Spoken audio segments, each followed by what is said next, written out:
Hey, what's up, everyone? Welcome back to House of Footy. It's your boy Ray, and tonight we've got a full house. Welcome tonight, Mac Good evening. and Gio. What is good, everyone? The Premier League is back this weekend, and on today's podcast, we're going to be previewing match week 8 of the Premier League. Before we get into it, don't forget to follow us on our social media, both on X and Instagram. Our handle is at @house_of_footy. Also, don't forget to rate, review, and subscribe to us. We are on both Spotify and YouTube. And lastly, feel free to get in touch with us via email. We love hearing from you guys, and we want you guys getting involved. Our email is houseoffooty@hotmail.com. All right, I promised we're going to be talking about the Premier League, but we're actually not going to talk about what's happening in the Premier League per se, though this manager has been in the Premier League and won the Champions League managing a Premier League side. But, of course, Tommy Tuchel is the manager I'm talking about, and Mac, he will be taking over the England manager job in January 2025 on an 18-month contract. So I guess quickly on that, Lee Carsley, the current coach, will go back to the U21s.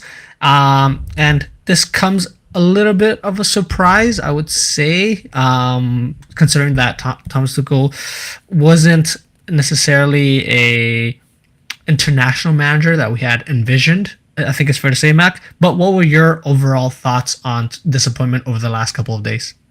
So I want to start off. I think if you look on the whole, I think it makes the most sense. I think it's a great choice, and I think it is the most logical thing for the English FA to do. A couple reasons why. One, there have been as recent talks in terms of him potentially getting another job and being one of the odds-on favorites to get the Manchester United job. So if you're having concern where one of your major candidates are potentially going to get scooped up, you scoop them up first to be able to make sure, sign them in before, because you're not getting good feel from Lee Carsley in terms of this is what we feel like long-term is going to be the solution for the English FA, as well as we don't foresee potential for something else or another opportunity or someone better coming down the pike in the near future. There were reports where they were talking to Pep Guardiola over the course of the summer, and those talks never led to fruition because he's definitely more of a fickle guy when it comes to his contract situation, where he plays yes or no, maybe not, with continuing his Manchester City experience.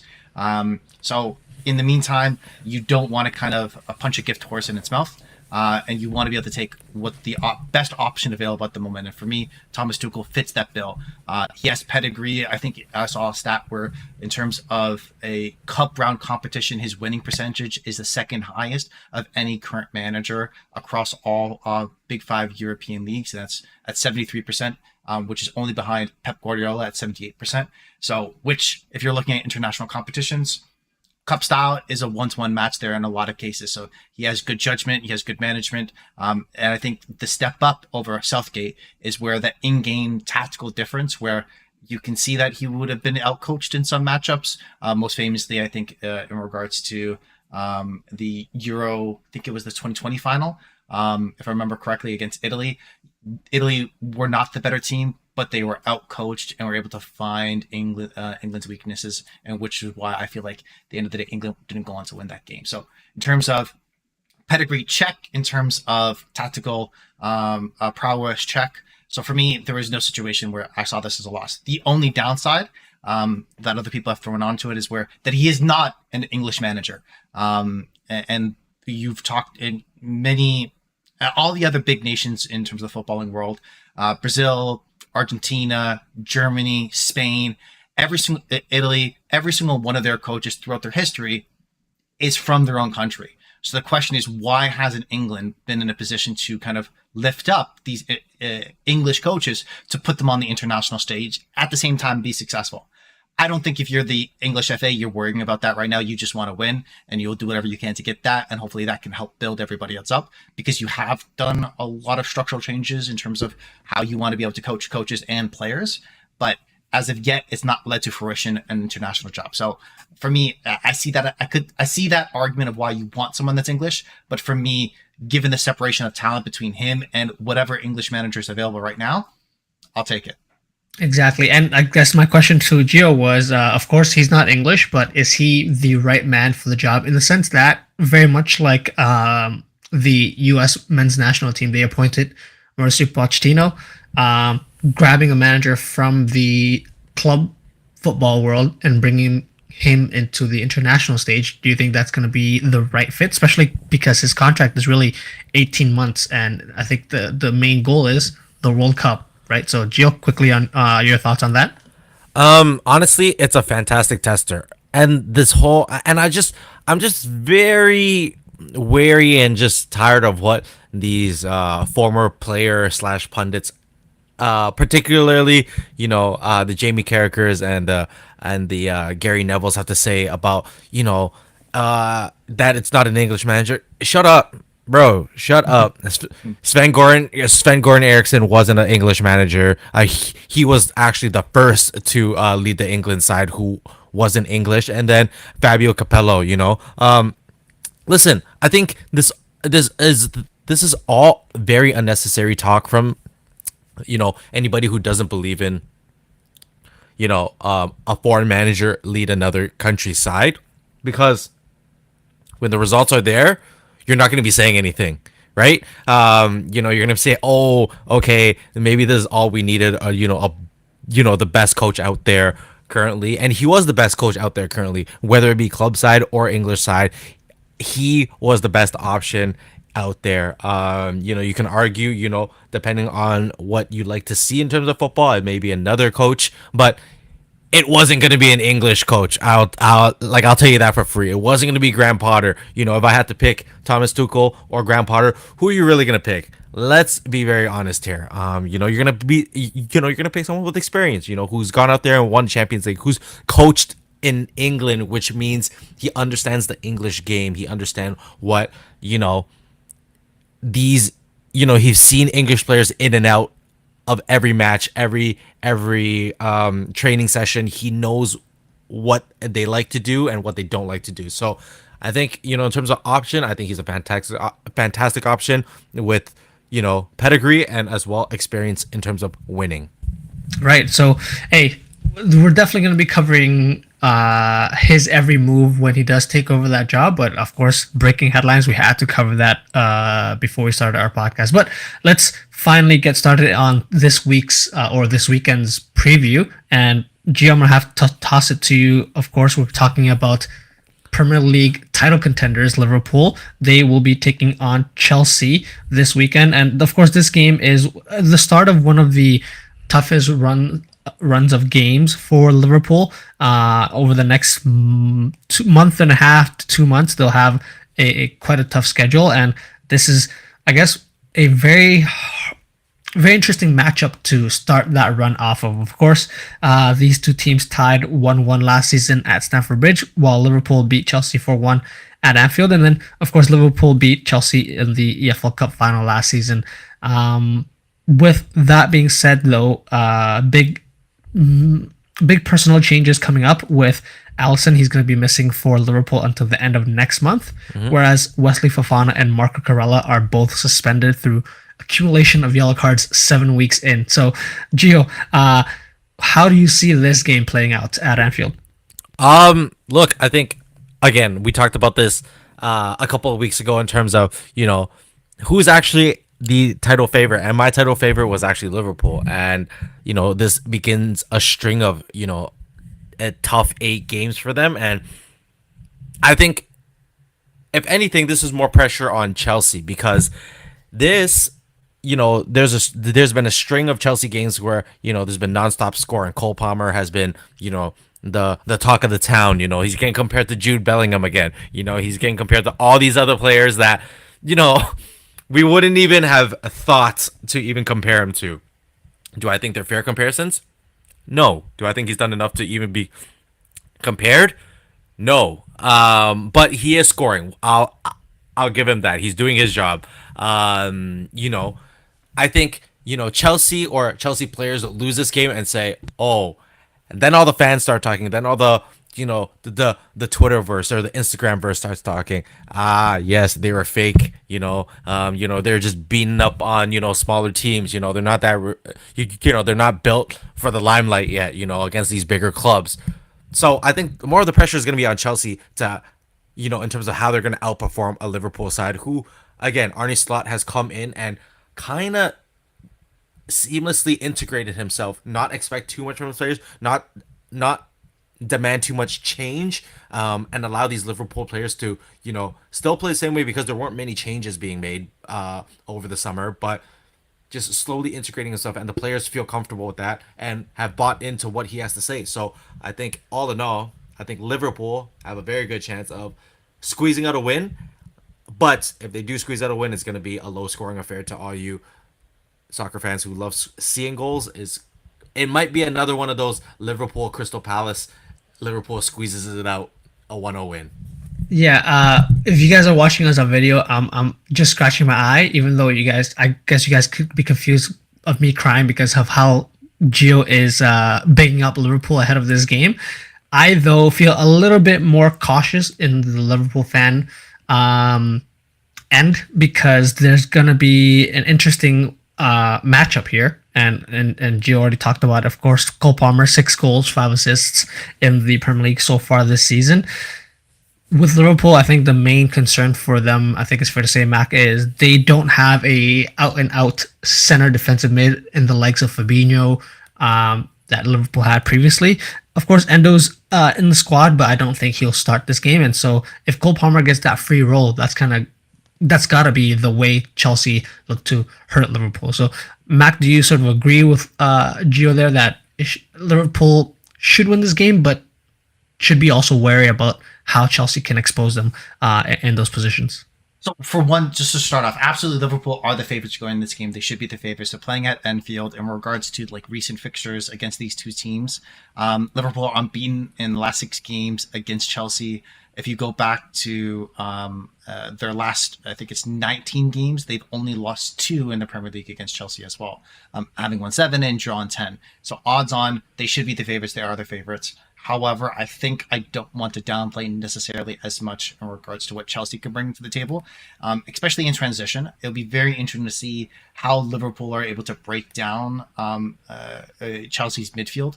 And I think for Chelsea to do well, they'll have to have big games from either a Caicedo or an Enzo Fernandez. Those roles in terms of the deep lying playmakers for them, I think will have to be on point in terms of making sure their ball retention, their ability to break through press, to be able to win the ball back off Liverpool, to kind of create mistakes there. I think for them is going to be key, because the strongest area of the pitch, I would argue, for Chelsea is the weakest area of the pitch for Liverpool. So they do kind of fit there naturally, where Chelsea could feel, if we can get it into the feet of Cole Palmer or Madueke or a Joao Felix or a player like that, kind of in between the gaps of the midfield and the defensive line for Liverpool, they should see some joy there, especially in transition, as Liverpool try to kind of allow the press to come onto them, to then hit them long. If Chelsea do a good enough job in the midfield, win the ball, have a couple quick incisive passes in the final third, then they're going to get joy from there. But I think, just as we talked about, this is Chelsea in the title race, or Liverpool are in the title race? And I think this is going to be a clear line, because as we talked, I think in our previous podcast, where Liverpool's recent run of games have not been that great, I would argue, looking at the same for Chelsea. So far in the league, they faced Wolves, Palace, Bournemouth, West Ham, and Brighton. It hasn't been that difficult for them either. They haven't been too stressed out. And also Nottingham Forest, which they most recently tied. So it's not as if they've had a murderer's row run to start the season. So they've both been quite soft. But I think what we may get from this game is, if Chelsea come out with a strong performance, maybe pick up a draw, then they're more serious in this conversation. But if they get shellacked, which they have done in previous years, especially against Liverpool, then I think we know Liverpool, they have a foot in the title race, and this is definitely a game too early for a season, maybe a season or two too early for Chelsea. But very excited to see what happens here, because I think these teams can cause each other harm. But I think if either of these teams walk away to all 3 points, like I said, they can feel comfortable to be in that conversation, potentially for the long haul. Yeah, and of course, it's a battle of 2 new managers, 2 new bald managers managing these 2 big teams, and so it's kind of difficult to call, but it's going to be a big marker for either of these managers if they get a win here, because it's, like Max said, the biggest quote-unquote fixture they've had so far, especially because we're looking at the table right now. It's first versus fourth, so the winner of this weekend, the result from this weekend, definitely will have eyes on them. So let's move on to another game we're going to preview, Mac, and this one is Spurs versus West Ham. West Ham won this fixture last season while the teams drew 1-1 at the London Stadium. More recently, Spurs blew a 2-0 lead against Brighton before the international break, whereas West Ham actually got a 4-1 win against Ipswich, and I believe that was only their second win this season so far in the Premier League, that is. Son will be back for Ipswich. For Spurs, whereas Fulkrug is injured, so it will likely be Antonio, who did score against Ipswich, starting this game out for West Ham.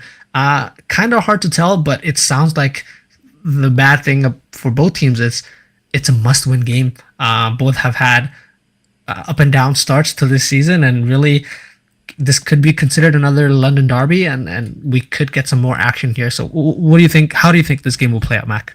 I'm very interested. I think the separator is going to be for this game of how it's going to be decided is going to be Spurs and their ability to be able to capitalize on their chances.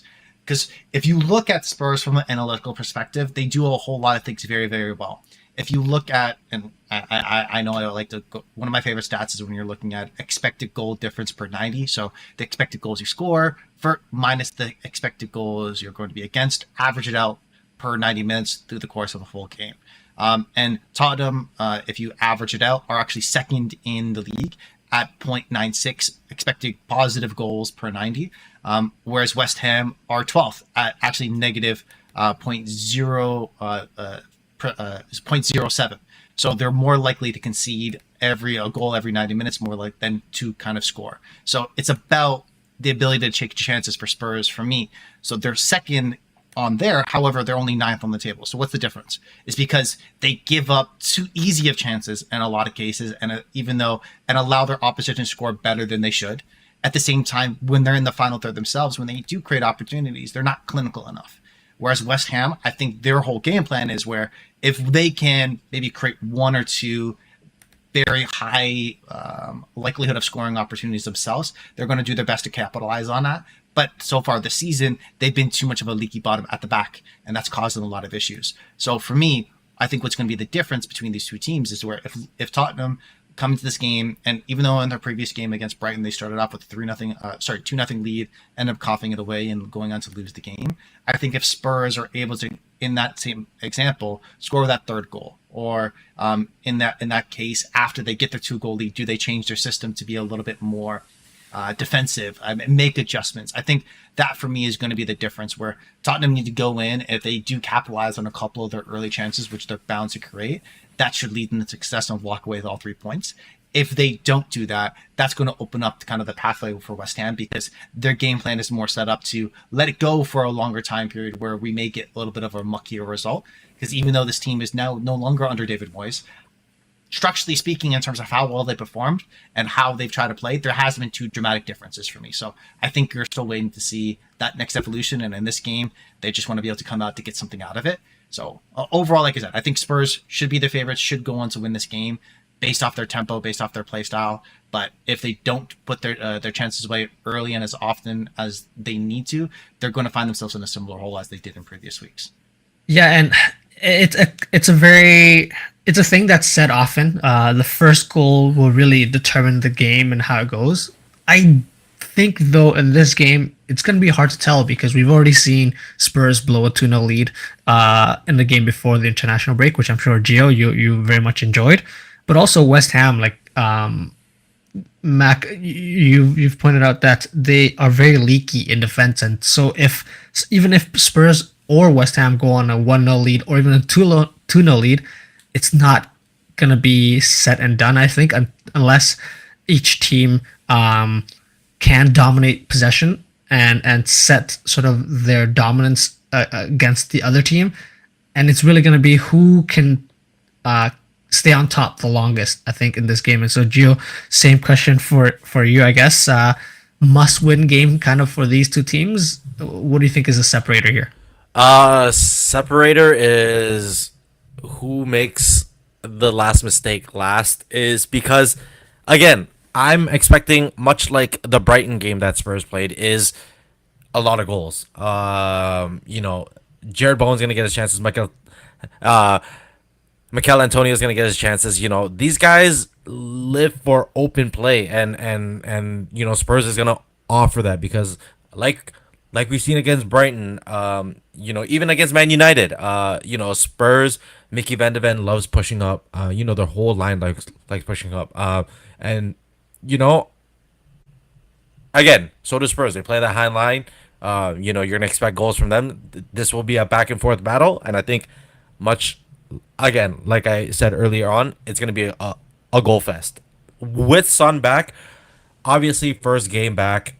I'm not expecting much from him. Yes, he still is a threat. We kind of have to give him his props there because he's proven himself to be. But first game back, I typically don't really expect much. In terms of fitness, in terms of just reading the game. You do need a game or a game and a half under your belt to start. Kind of feeling like yourself again. So, yeah, I can't say that the Sun presence is going to be massive this game.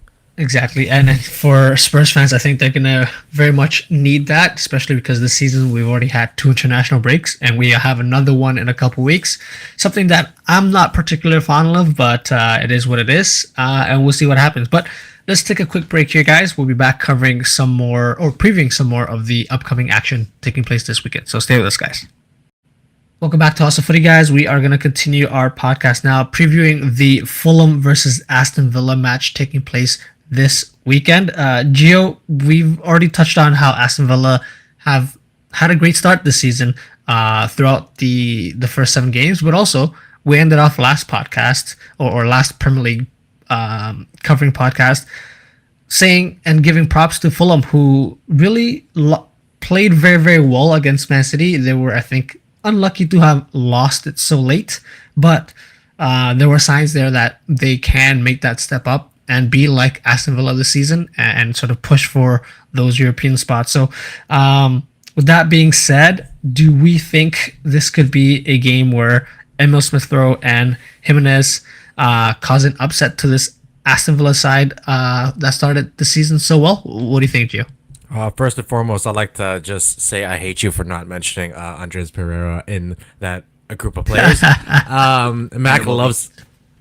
And Iwobi, 2 of Mac's favorite players on this team, Iwobi and Jimenez. So, no, I think, honestly, if I'm going to be completely honest with you guys, I think Villa needs to come in this game with a little bit more respect. They can't undermine this opponent. Obviously, Fulham off to a hotter start than much would have expected and predicted. But Marco Silva, has come out and, coached very well. I think he's set up his players very well to shock teams this season. They're going to be almost like the last couple of seasons Villa, almost. Obviously not to the level of Villa's success or in terms of the players, but in terms of just the play they have is they're able, 1, to keep the ball if they absolutely need to. 2, they're absolutely able to counterattack.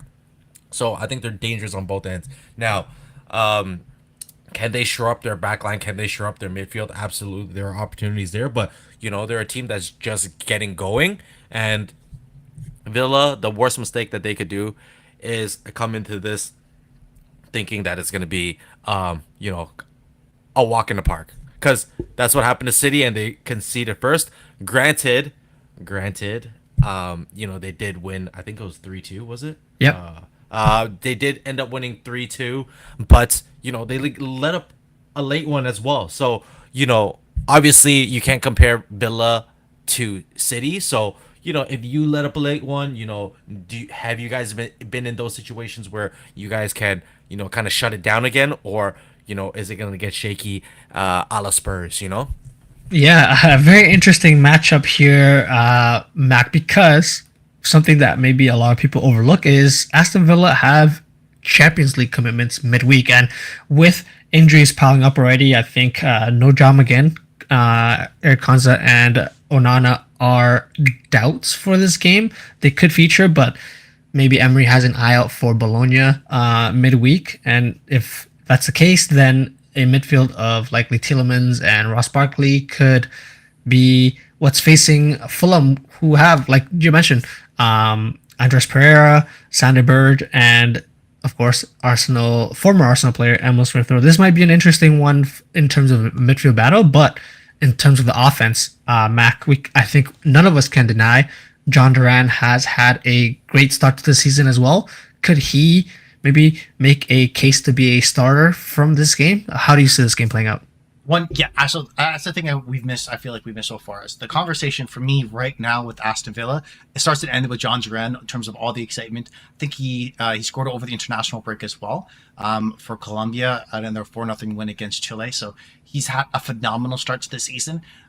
For me, I don't see that there's a doubt that there is going to be some sort of adjustment at Aston Villa eventually. Does that mean Watkins is not going to start? No, I don't think so. I think that they're going to have to figure out a way to be able to utilize both Ollie Watkins and John Duran on the pitch at the same time. Does that mean to the detriment of their system, of players playing, I would argue, in their best position? Because thus far, when we've seen them play together, it's been Ollie Watkins instead of being kind of the on that last defender, trying to be able to get in those runs behind. He'll be more of the forwards to be able to come collect, kind of link play, join to be able to help the build up, which kind of takes away from his best skill set, but allows two of your best players on the pitch at the same time. And that what does for Morgan Rogers as well is takes him off the pitch, right? In all likelihood, who's had an excellent start this season. So I think that's where we should start the conversation with Aston Villa, because even though they do have some injuries, this is a squad that's still in need of evolution. And I would argue, as of right now, considering the fixture list is going to stack up because of the Champions League for them, this is a must-win for them if they want to see themselves in the Champions League next season. Right now, they're a little bit off the pace to be in the top four once again. But that's something that that's their ambition, that's their stated goal, to remain in the competition for next season.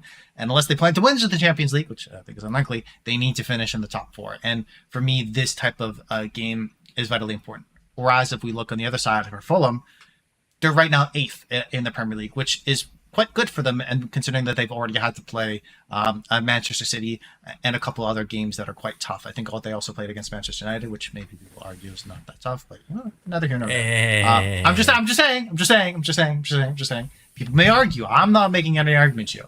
The point being, for this Fulham squad is that I think this might I think this might be a touch too soon for them in terms of how well they've progressed as a club. They have brought in very well in terms of over the summer with Reece Nelson coming in on loan. Emma Smith-Rowe, I think, has been phenomenal signing, and I think he was the record signing as well. I still think they need to add more to that if they're going to be in and around these year conversations towards the business end of the season. So this, for me, this game is probably a little bit too much for them. Whereas Aston Villa, I feel like they're going into this, and it has to be a must win, because in all likelihood, as the fixture list starts to kind of compress and becomes more difficult, they'll probably drop points at that point. So they need a win here. So that's how I see going into this game and what I expect from both teams. And I would love to see John Duran, again, like I said, start from the beginning, hopefully with Watkins. Unai Emery's talked about that is his goal, but they haven't figured out a way to do it as of yet. So who knows? Maybe after international break, everyone comes back home and he has a plan ready. Yeah. I mean, Emery, it's again battle of great coaches, Premier League coaches in Marcus Silva and Unai Emery, something that we can all get behind, I'm sure. Then let's move on to another game. Mac, I'm going to toss this one to you. It's Newcastle versus Brighton. Brighton did beat Newcastle at home last season, while the teams tied at St. James's Park in the return fixture. Newcastle not so convincing with a tie against Everton before the international break, while of course Brighton came back to beat Spurs 3-2 in that very, very entertaining game. Though this feels like the battle of injuries. Trippier is still out, while Isak and Wilson are doubts for Newcastle, so we might see another Gordon starting as a striker, Harvey Barnes, and either the likes of I can't even think of anyone right now. Murphy probably on the wing, maybe something like maybe, that. Or even Almiron. So yeah, that's exactly the struggle for them. Whereas for Brighton, Joao Pedro, Stupinian, and Ciso and Baleba are all doubts. So it's again a lot of injuries so far early in the season. Though I can kind of frame it this way: these two teams are going to be fighting to be the best of the rest, trying to break into those European spots. So, how do you, Mac, see this game playing out?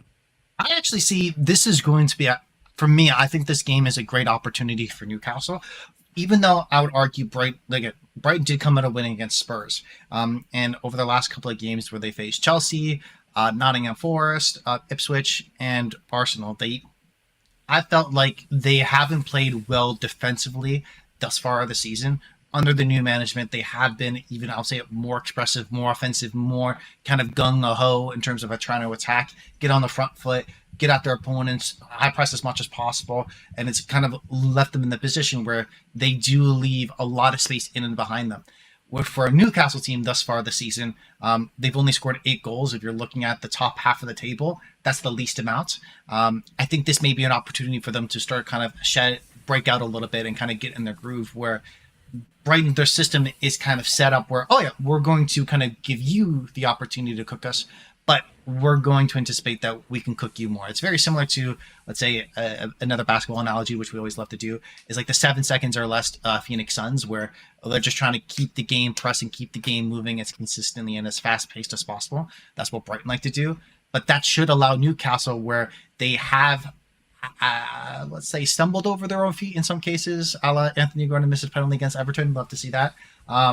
But they have stumbled a little bit thus far, and if they're kind of giving it to them where maybe they do get a little bit of easier opportunities in the final third, or even more consistent opportunities in the final third, this should lead them to a more successful game.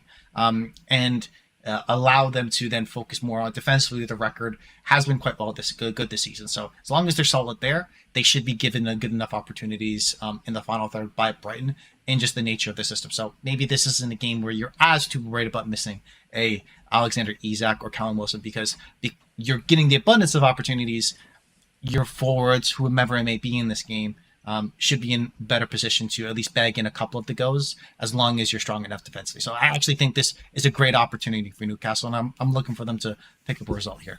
Yeah, and of course, Newcastle at home, even if you have your main striker missing, it's always going to be a sort of like a 12th man on the pitch with the support that they have at St. James's Park. And Brighton, like you said, Mike, under the new management, it's going to be a test for, I think it's Hutzler, the new manager, to see if he can sort of replicate what he did against Spurs in that game. So I guess, Gio, question for you, I guess same question for you. Very much like how I was saying, the first goal is not very important for the Spurs West Ham game because I think there would be a lot of goals here. I think, though, if Newcastle gets the first goal, they should be in it to come out with all 3 points. But also, if Brighton can get that first goal and sort of shut things down, move the ball around this Newcastle team who have Tonali come back from injury, Guimaraes and Joelinton, who are capable midfielders, but if you keep the ball moving, they really won't be able to do much without the ball. Brighton have a chance there. How do you see the game playing out? I mean, look, I don't think, Newcastle, I don't think either team will really have an, struggle in terms of scoring the first goal. It's, who scores the second and the third? Because I don't think it's going to be a 1-goal game. I think given that Newcastle has been struggling in terms of scoring, obviously, Anthony Gordon missing that penalty against Everton, him getting totally mugged off by the fans, was fantastic, but obviously a huge hit to his ego. These are professional athletes. They have egos. They have confidence. But listen, I think he needs to obviously kind of put his stamp on this game, or he'll be looking to at least to kind of get that confidence back up. He's going to be teetering that back line as much as he can, to get free, trying to take players on one-on-one. But to my point is, it's about who scores the second and third, and Brighton is the team who, is more scary and open play in terms of scoring the next goal, the goal after that one. They proved it season and season again, using, Matoma, using even Danny Welbeck, who gets, who is a savvy vet who knows how to get into his positions. So I think, yes, on paper, Newcastle, fantastic, great players, strong midfield. But I think, Brighton, again, consistently underestimated, but in terms of open play, they score goals, and that can't be overlooked because. Again, like I said, I keep going back to the example, but against Spurs, against Man U, time and time again, they have done it. The counter attack if they want, or just an open play, getting in behind the line. The ball's in behind, to allow Matoma to go and attack, and then again you have Danny Welbeck, who is a poacher now and is quite good at that as well. So I think again another matchup where the stronger team, the favorite, shouldn't overlook the opponent. Yeah, exactly. We'll keep an eye out for all these games, and of course, bringing you guys our reviews in our next podcast. So this concludes our podcast for today. If you guys like what you heard, please like and subscribe to us on our social medias. That's at @house_of_footy. If you have any comments, suggestions, or general banter, get in touch with us via email as well. houseoffooty@hotmail.com is our email. The next time you hear from us will be early next week when we review this weekend's Premier League games, and we'll also touch on the next week Champions League games. But until then, thank you, Mac, for joining us. Peace out. Thank you, Gio. Take care, guys. See you guys soon.